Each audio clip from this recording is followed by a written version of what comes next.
खुलुमबाय आं सिबिरानि ब्रह्म गोजोन फुंबिलिनि बयनिसिमबो गाहाम हामलायनायखौ जासिहरनाय थाबाय नोंथांमोननि थाखाय आं माखासे खौरां लानानै फैबावबाय अन्नानै भिडिअखौ जोबजासिम नायलांदो बाक्सायाव फिन मैदेरनि गाग्लोबनायजों सासे बर' सुबुंनि जिउ खहा मैदेरनि गाग्लोबनायजों बाक्सा गरबस्तिनि थागिबि हरेन बर'नि जिउ खहा जादों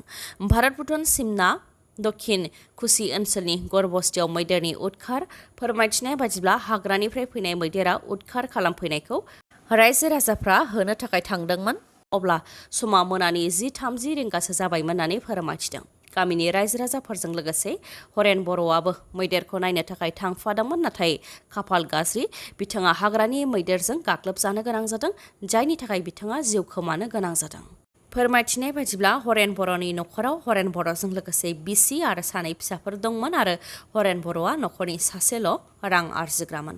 जायनाखि नखरनि सासेल' रां आरजिग्राया मैदेरनि गाग्लोबनायजों जिउ खोमानो गोनां जाबाय बेनिखायनो सरकारा जाहाथे खहा जानांनाय नखरनो अनसुंथाइ होयो बेनि थाखाय सरकारनिसिम खावलायहरदों नखरनिफ्रा BJPनि VGDCनि चेयारमेन डिम्पल नाथ जगिया बर' बिमाखौ सोबानो नाजानायनि अजद UPPLनि मावथिफोरजों लोगोसे रायजो राजाफ्रा BJPनि VGDCनि चेयारमेननि हेंथायै खुद्रिदों नंगौ नोंथाङा थारखौनो खोनादों बिटिआरआव BJP आरो UPPLनि गेजेराव गोरोबलायनाय गैयैनि इसाराखौ मोनदांबोनो हादों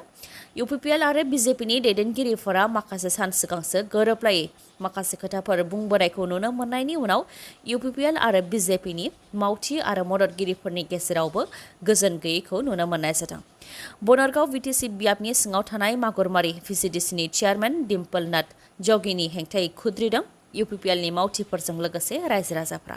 बिथांमोना फोरमायथिनाय बायदिब्ला PMAY बिथांखिनि गेजेरजों पाक्कानि न' मोननो थाखाय बिथांमोननि मुङा गिबि सिरियावनो फैखाबायमोन आरो न'नि थाखाय सिगांनि BPFनि सोरखारनि समावनो सावगारि सेबनानै लांखानाय जादोंमोन नाथाय दा न'नि थाखाय मुङा गिबि फारियावनो फैखानायनि उनावबो मुंखौ दाननानै होदों नाथाय मानि थाखाय चेयारमेना बेबायदि खालामदों बेखौ लानानै चेयारमेनाव सोंथि खालामनो थांनायाव चेयारमेना दादागिरि दिन्थिनायजों लोगोसे गाज्रि आखल दिन्थिदों आरो सोबानोबो नागिरदोंमोन होननानै फोरमायथिदों आइजोफोरा बेफोरनि अनगायैबो लकआपआव बा जोबथेसालियाव जोबथेनानै दोननो थाखायबो हुमखि होदों होननानै फोरमायथिदों बेबायदिनो PMAYनि न' मोनिखौ लानानै प्रेसिडेन्टजों रायज्लायहैयोब्लाबो सासेया गुबुन सासेखौ बुंहरो होननानै फोरमायथिदों बिथांमोनहा जायनाखि रायजो राजानि खामानि मावनो थाखायनो डिम्पल नाथ जगिखौ VGDCनि मासिगिरिनि बिबानखौ होनाय जादों नाथाय बिथाङा रायजो राजानि खामानि मावनो गोसो गैयाब्ला बिथांखौ मासिगिरि महरै नाङा BJPनि चेयारमेन नाङा UPPLनिसो चेयारमेन नांगौ होननानै दाबि खालामो बिथांमोनहा मानोना BJPनि चेयारमेना BJPनि मावथिफोरनि खामानिखौल' मावनानै होयो UPPLनिखौ मावनानै होआ होननानै बुंथियो जायनाखि बियो जोंनि बड'लेण्ड STफोरा बेयाव मोनथाय दं आरो जोंनि बर'नि गोबां दैदेनगिरिफोरबो दं बेनिखायनो UPPLनिफ्राय चेयारमेन नांगौ होननानै दाबि खालामो बिथांमोनहा लोगोसे रायजो राजाफ्रा फोरमायथिबावदों दि बिथांमोनहा UPPLनिनो मावथिफोर UPPLनि थाखाय सान हर बिसायख'थिनि सम आरो मिथिं दावथिंफोराव गोबां मदद होबोदों नाथाय न'नि थाखाय मुं फैखानायखौबो दाननानै होदों अब्ला दिनैसिम सोलायनायनि सोरखारा मा जाखो होननानै सोंथि खालामो लोगोसे बुंथिबावदि PMAYनि न'खौ सिगांनि सोरखारनि समावबो मोननो हायाखैमोन आरो दानि सोरखारनि समावबो मोननो हायाखै PMAYनि अनगायैबो अरुणोदय बिथांखिनि सोमोन्दै माबा बुङोब्लाबो दाननानै होनो थाखाय जोंनि दैदेनगिरिफ्रानो हुमखि होयो होननानैबो फोरमायथियो UPPLनि मावथि बिथांमोनहा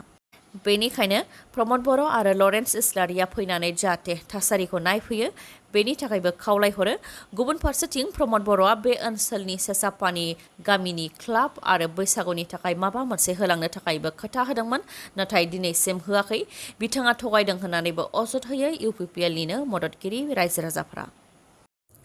साउथ आफ्रिका बा खोला आफ्रिकायाव गेदेर गावलायनाय जाथाय खोला आफ्रिकानि माकाद' लिम्प'प'आव दाखाथिनि मोनसे गेदेर हानजा आरो खोला आफ्रिकानि पुलिसनि गेजेराव गावलायलायनाय जाथाय जादों जेराव 8 दाखाथिफोरखौ गावथारनो हानाय जादों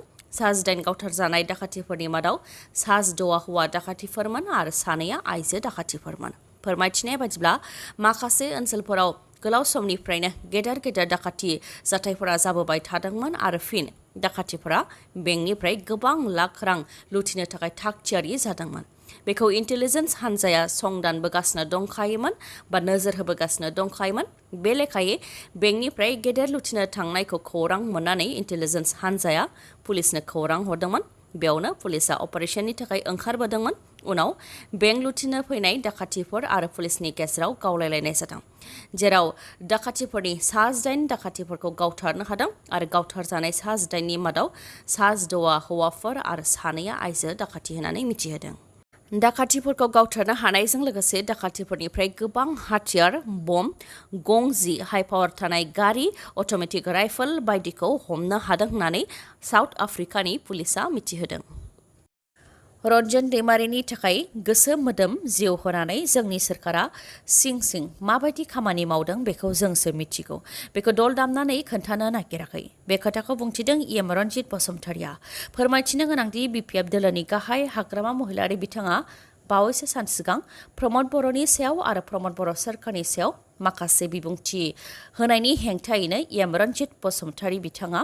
बेनि हेंथायै खोथा बुंफैदों। फैगौ BTC बिसायख'थियाव BPFनि सोरखार फैयोब्लानो बिटिआर सोदोबा लासैनो जोबलांगोन होननानै हाग्रामा महिलारि बिथाङा बुंनायनि हेंथायै रनजित बसुमतारिया फिननाय होदोंदि भारत हादरा दरसे गोख्रों संबिधान थानाय हादर आरो बिटिआर गोरोबथाया संबिधाननि मोनसे बाहागो। बेनिखायनो हाग्रामा महिलारि बुंनायजों बिटिआर सोदोबा गोमोरलाङा होननानै बुंथियो बिथाङा।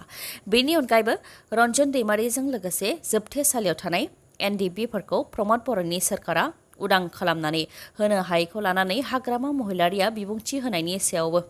बुंथिदों दि रन्जन दैमारिखौ फास्ट ट्रेकआव लाबोनानै हाग्रामा महिलारियानो जोबथेसालियाव दैथायहरदों होननानै अजद होदों एम रनजित बसुमतारिया। नाथाय रन्जन दैमारिनि थाखाय गोसो मोदोम जिउ होनानै जोंनि सोरखारा सिं सिं माबायदि खामानि मावदों बेखौ जोंसो मिथिगौ होननानै बुंथियो रनजित बसुमतारिया। लोगोसे बिटिआरनि थिखानि खामानिखौ 90% बायजोनि थिखादारफोरनो प्रमद बर'आ हरो आरो 10%खौल' बिटिआरनि बा ओनसोलनि थिखादारफोरा मोननो हायो, जायनि थाखाय जोंनि बाजारा गाहायाव गोग्लैबाय होननायनि सायावबो फिननाय होयोदि हाग्रामा महिलारिया जौ, जुवा, ड्राग्स आरो समाज बेरेखा खामानिनि बाजारखौसो गाहायाव फैदों होननानै बुंथिदों। नाथाय जोंनि सोरखाराव बेफोर फ्राय जोबनायनि लामायाव आरो सोरखारनि राङा गोरोन्थियाव बाहायजायाखै होननानै बुंथिदों एम रनजित बसुमतारिया। फरायसाफोरखौ फरायसालियाव बुनानै हाराहास्ति खालामनाया आयेननि बेरेखा। नाथाय बाक्सानि गंसे सोरखारि फरायसालियाव फोरोंगिरिनि नारख्लायनायजों आखाइ बायदों सासे फरायसानिया। बाक्सा बर्मायाव थानाय हेरामझार हाइ स्कुलाव जादों बे जाथाया। फोरोंगिरि अजित राजबंशीया थाखो 9आव फरायनाय राहुल नाथनि आखाइखौ सिफायदों। राहुल नाथआ थाखो 9आव फरायनाय फरायसा। जाथायनि सायाव फोरमायथिनाय बायदिब्ला राहुल नाथजों लोगोसे माखासे लोगोफोरा थाखो खथानि सिङाव गेलेगासिनो दंमोन। बेयावनो दावराव खालामदों होननानै फोरोंगिरिया राहुल नाथखौ हमनानै लानानै थांदों आरो फोथाराव नारख्लायहैदों। उनाव फरायसानि थासारिखौ गाज्रि नुनानै फरायसाखौ गावनि न'आव गथायहैदों, नाथाय फरायसालिनिफ्राय फाहामथाय होआखै। न'खरनिफ्रा देहा फाहामसालि फारसे लानानै थांनायावसो फोरोंगिरिनि नारख्लायनायनि थाखाय आखाइ थोंसे बायनाया सोराङाव फैदों होननानै फोरमायथिदों। समायखिरानि उनाव समायखिराल' होयो, बेनिखायनो बियो समायखिरानि सोरखार होननानै UPPLनि सोरखारखौ बुंथिदों BPFनि MCLA देरहासात बसुमतारिया। BPF राजखान्थि हान्जाखौ गोख्रों खालामनो थाखाय देबरगाव ब्लक कमिटि, बेंगलि सेल कमिटि दाफुंनाय हाबाफारिनिफ्राय बे खोथाखौ बुंथिदों MCLA देरहासात बसुमतारिया। बिथाङा बुंथिदों दि UPPL सोरखारनि समाव BTCआव बेसेबां साख्रि ओंखारखो आरो बेसेबांनो साख्रि होनो हाखो, दिनैसिम साख्रिनि एडभार्टाइजखौ होआखै आरो इन्टारभिउबो जायाखै। बे सोरखारा साख्रि होनो हागोन बेखौ मिजिंथिनानै मुलाम्फा गैया होननानै बुंथियो MCLA देरहासात बसुमतारिया। लोगोसे बुंथिबावदि बिथांमोनखौ खामानि मावनो थाखाय खाबु होनाय जादोंमोन, नाथाय बे 3 बोसोराव बिथांमोनहा दि BTCखौ सालायनो हाया बेयो गावनो फोरमान जाबाय। BTCखौ सोर सालायगासिनो दं बेखौ रायजो राजाफ्रा बुजिगौ होननानैबो बुंथियो बिथाङा। बेनि अनगायैबो एसेम्ब्लियावबो बिथांमोनहा सैथो खोथा आरो ओनसोलनि जेंनानि सायाव सावरायनो नागिरा आरो साहस गैया होननानैबो बुंथिबावनायजों लोगोसे फोरमायथिबावोदि बिटिआर गोरोबथानि गेजेरजों फरायसालिफोरा बबे आयेननि गेजेरजों प्रभिन्सियेलाइज जागोन बेनि सायावबो सदनाव सोंनाय जायो, नाथाय बिथांमोनहा जेबो बुंनो हाया। बेनि अनगायैबो 40,000नो हानि पाट्टा होबाय होननानै बिथांमोनहा बुंनो नागिरो, नाथाय बेनि फोरमानखौ बियोब्ला मोनगोनल' होननानै बुङो, नाथाय उनाव होआ होननानैबो अजद होयो। BPFनि MCLA बिथाङा बियाब दाफामनायनि बेलायावबो BTC एसेम्ब्लिनि गेजेरजों मोननै सरकार आसाम सरकार आरो भारत सरकारनो लोगोसे बिसायख'थि आयगनो थांखि दैथायहरनो खावलायनायावबो बियो सरकारनि खामानि नङा होननानै UPPL सरकारा आनज्रायनानै थायो नाथाय उननि समाव बियाब दाफामनायजों गोजोन गैया होननानै रायजो राजानि सिगाङाव बुंथि होनानैबो फोरमायथिदों BPFनि MCLA देरहासात बसुमतारिया गेस सिलिन्डारनि बेसेनखौ 200 रां खम खालामनो थाखाय मिरु सरकारा थांखि फोसावदोंमोन बेनि उनाव रायजोनि बबे बबे जिल्लायाव गेस सिलिन्डारनि बेसेना बेसेबां जागोन बेनि फारिलाइ दिहुनदों जाहाथे गेस सिलिन्डार बायनायाव नोंथांनिफ्राय थाइसेबो राङा बारा थाङा बेनिखायनो बे फारिलाइखौ होनाय जादों फारिलाइया जाहैबाय गिबियाव बिटिआरनि क'क्राझाराव गंसे सिलिन्डारनि बेसेना 937 चिरां जिल्लायाव 937 रां उदालगुरियाव 968.50 रां आरो बाक्सायाव 968.50 रां बेनि उनाव बरपेटायाव 945 रां बिश्वनाथाव 968.50 रां बङाइगावआव 937 रां काछाराव 1037.50 रां चराइदेवआव 918.50 रां दरंआव 960 रां धेमाजियाव 968.50 रां धुब्रियाव 953.50 रां डिब्रुगड़आव 902 रां डिमा हासावआव 1061.50 रां गवालपारायाव 936.50 रां गलाघाटआव 919.50 रां गुवाहाटीयाव 952 रां हाइलाकान्दियाव 1046 रां आरो बेबायदिनो माखासे गुबुन गुबुन जिल्लानि गेस सिलिन्डारनि बेसेनखौ स्क्रिनाव होनाय जाबाय नोंथांमोनहा नायनानै लानो हागोन बेनि अनगायैबो उजाला बिथांखिनि गेजेरजों जायफोरा गेस सिलिन्डार मोनो बिथांमोननिया गासै 400 रां खम जागोन खाथियाव फैगौ बिश्वकर्मा फुजा बिश्वकर्मानि सिगां सिगां नोंथाङा गोदान मटर साइकेल बा स्कुटि बायनायनि थांखि दंब्ला नोंथांनि थाखाय जोबोद गोजोनथाव खौरां काजलगावआव थानाय MMH अट' हन्डा श'रुमा नोंथांनि थाखाय बाम्पार अफार लानानै फैदों बिश्वकर्मानि थाखाय स्पेशल अफार होदों MMH अट' हन्डा श'रुमा अफारफोरा जाहैबाय बेसेन नाङालासे गंनै हेलमेट मोननो हानायजों लोगोसे स्क्रेच प्राइसबो दङ स्क्रेच प्राइसफोरा जाहैबाय इलेक्ट्रिक केटलि अदेबानि मोब्लिबजों लोंनाय दै फुदुंग्रा आयरन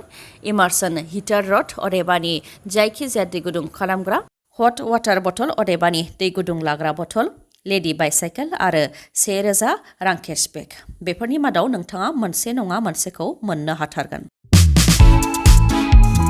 बेनि अनगायैबो गोदान मटर साइकेल बा स्कुटि बायनो थाखाय नोंथांनाव खम रां दङब्लाबो नोंथाङा जिंगा सिनांगौनि गोनांथि गैया नोंथाङा 16,999 रां होग्रोनानैनो गोदान मटर साइकेल बा स्कुटिखौ बायनो हागोन अब्ला नोंथाङा माखौथो सानबाय थाखो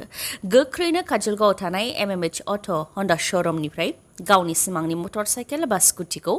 बायनानै लायदो नोंथाङा मानोना बे सनानि खाबुआ 20 सेप्तेम्बरसिमल' थागोन मोजाङै मिथिनो हास्थायबावोबा 8720957824 नङाब्ला 7002252878 बे नाम्बाराव कन्टेक्ट खालामनो हागोन आरो सोरबाफोर SB बड' निउज चेनेलनि गेजेरजों माबाफोर एडभार्टाइज होनो सानदोंब्ला 7099445422 बे नाम्बाराव कल हरनो हागोन दिनैनि भिडिअ'आ एसेनोसै गाबोन आरो गोदान भिडिअ'जों लोगो मोनफिनबावगोन नोंथाङा दासिमबो आंनि चेनेलखौ साबस्क्राइब खालामाखैबा अन्नानै साबस्क्राइब खालामदो लोगोसे लाइक कमेन्ट आरो शेयार खालामनो दाबाव गोजोन्थों